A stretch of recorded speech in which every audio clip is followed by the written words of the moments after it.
En este programa, Fernando se ha encontrado con el geobiólogo Richard Benishai, de Israel, en Cerdanyola del Vallès, Barcelona. Richard nos cuenta su visión particular sobre la geobiología y explica su metodología a la hora de realizar el estudio geobiológico de una vivienda. Veremos aspectos que van más allá de los factores físicos de los campos tradicionales de la geobiología, y entraremos en aspectos más sutiles, como las energías aportadas por las experiencias, la consciencia, las emociones y los pensamientos de los seres humanos en los lugares en los que vivimos. Richard Benishai es maestro geobiólogo y enseña geobiología desde hace 14 años en 7 países. Es fundador de la Asociación en España por el Bienestar de la Tierra y es autor de diversas publicaciones sobre geobiología en varios idiomas. Richard, ¿cómo y desde cuánto tiempo hace que te dedicas a la geobiología? I started with geobiology about 2000, and first I was working in geobiology as a sideline. I started to learn and I started to practice while I was working as an electronic engineer. So the idea here was that I was learning geobiology and I was also doing my work, so that there was no real problem about making a cut and starting. Geobiology was something new for me. It was something very attractive, and it was for me the opportunity to do something for my fellow men. And I was working like this in parallel for about 8 years. And 5 years ago, I stopped to work as an engineer, and I dedicated my entire time to doing geobiology. Sí, ¿cómo es tu método de trabajo y en qué se diferencia del trabajo de otros geobiólogos? I use the experience that I have as an engineer for 40 years, and I apply this experience to my work in harmonizing houses and doing geobiology work. I'm systematic, I use logic, and I record everything on documents that I have. I have a questionnaire which I fill out as I do the particular house, and I keep this as part of my records. If there's ever a question, I have all this documented. The way that I do this work is a step-by-step kind of procedure, which I also teach. I teach this work in 6 different countries, in 5 different languages. Of course, some languages like Spanish and Portuguese, I don't speak fluently, so I have somebody help me in the translation. The way that I teach the work is that first we make measurements of the entire house and then the different rooms. We measure certain things as the energy level. We measure things like the magnetic field, the natural magnetic field of the planet. We measure things like the negative influence of the water on the place. After we make these measurements, we go ahead and neutralize, mentally, we neutralize the particular underground currents under that property. Once that's done, then we make again measurements. Then we take care of chimneys. Chimneys, I can define later on if you wish. Chimneys are something which are very problematic and very bad for our health. And so we take care of those by moving them outside of the house. Again, we take measurements. And after the second set of measurements, then we can do a procedure, a process, which is going to take care of the different parameters that you may find in the house, like negative energy in the walls. You may have like blocked soils, which are also on the property. You're going to take care of the energy generated by television or computers and portable electric phones, you know, the wireless ones. You're going to take care of even the neighbors. Sometimes they have a negative influence on the house. You may take care of the Hartmann and Curry lines. This is very easy. This is done very easily by just saying one sentence. The Hartmann and Curry lines we take care of very easily. So I do not spend too much time on teaching Hartmann and Curry.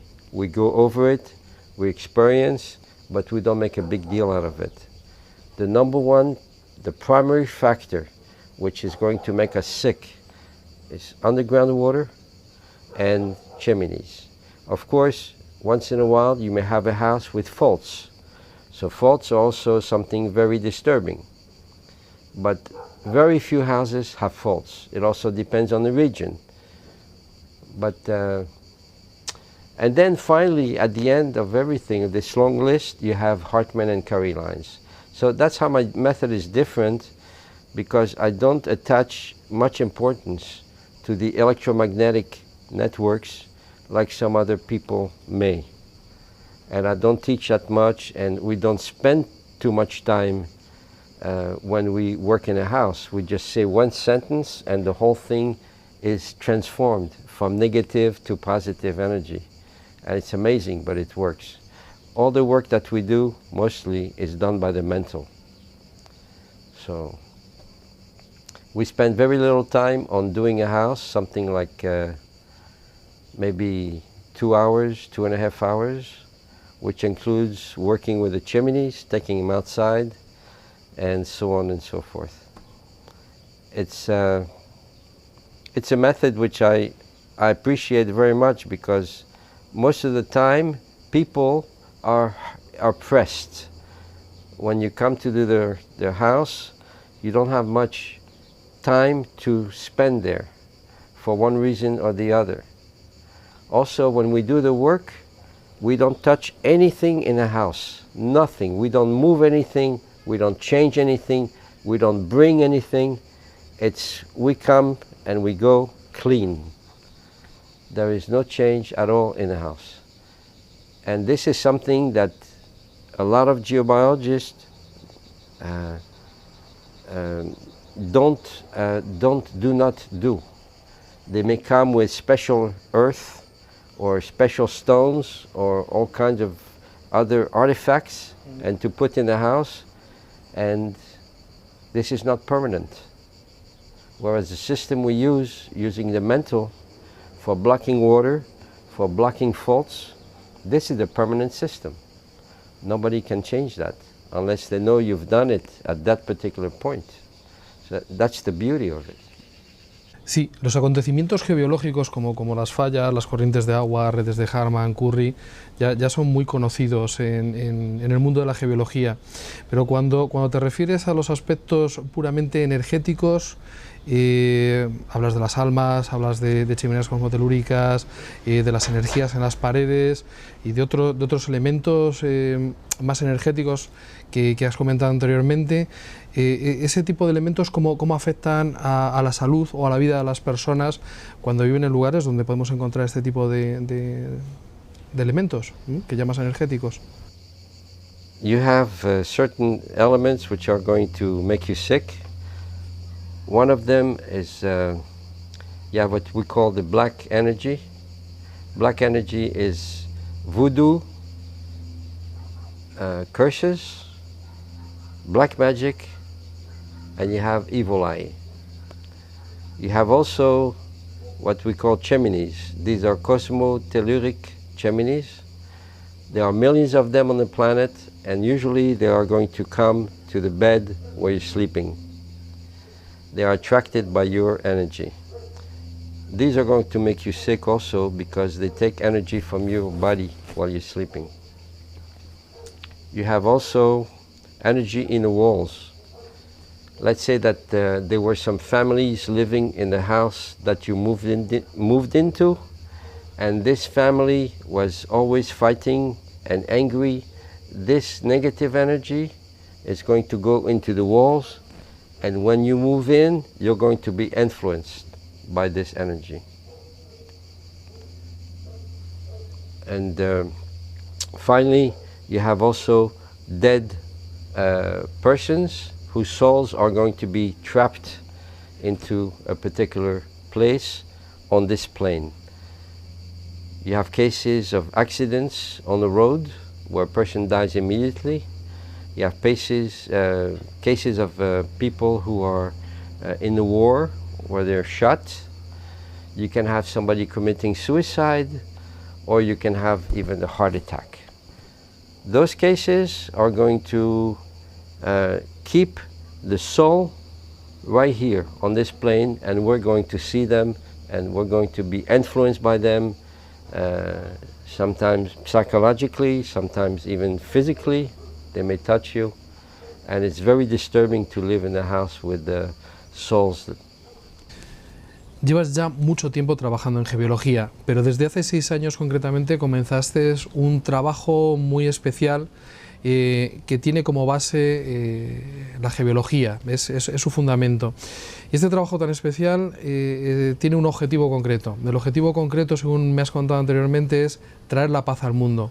Me gustaría que nos contases un poquito sobre este proyecto en el que estás trabajando ahora. I worked for 3 years on a project involving Israel. And in this project, I had to find 18 different places, high energy places, activate them, and I interconnected them to form a complete network. This project influenced also the countries surrounding Israel. It increased their energy level. After that, I started to work on different countries in the world, those countries which had a very low energetic level. And I worked on about 15, 16 different countries. And I'm still working here and there on countries. We also worked on countries like Spain, Japan, and France, having to do with the nuclear reactors there. Nuclear reactors create a lot of negative energy around and in the entire country. So what we did was to put a system of envelopment around these nuclear reactors so that the energy would not spread. So this we did so far for 3 countries. And very soon, with the help of my students, we're going to work on those in the United States. Altogether, there's about 108 different sites. It's too much work for me. I need the help of my students. There is also around the Earth, there is a line which I call the cosmic serpent line. And this line goes around the planet. This line was blocked in different places, and when I worked on it about 2 years ago, I unblocked the line so that the energy could flow. As I worked on each different country, I connected the country to this line at certain places. The level of the line is very high now.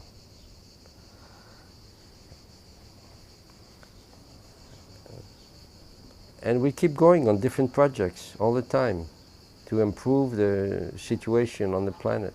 All the time, some different things. The one project that we're working on now, that I'm working on, has to do with the CO2, carbon dioxide.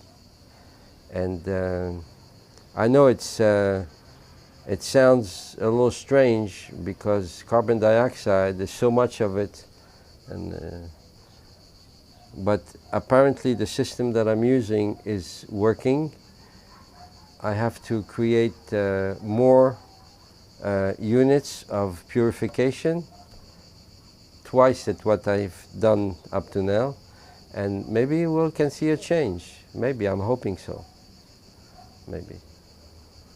The level of the Earth, the energy level, is going up all the time, partially because of the cosmic serpent line, which has a very high level and is spreading, partially because of work here and there done by other people in different places, and together with the work that I'm doing, so the earth is changing. You can see that in the weather, the climate. Some places it's becoming hot where before it was cold, and the opposite. In order to improve things here in Spain, what I've done with the help of my people, my students, we create an association for the good of the earth. And this association, its intentions are to get more people to study geobiology and help in doing more countries and more projects, etc. I cannot do everything myself, it's too big a job, but I can teach people to do this work. And I hope that someday we're going to see peace. That's my intentions, that's my mission, to see peace on this planet.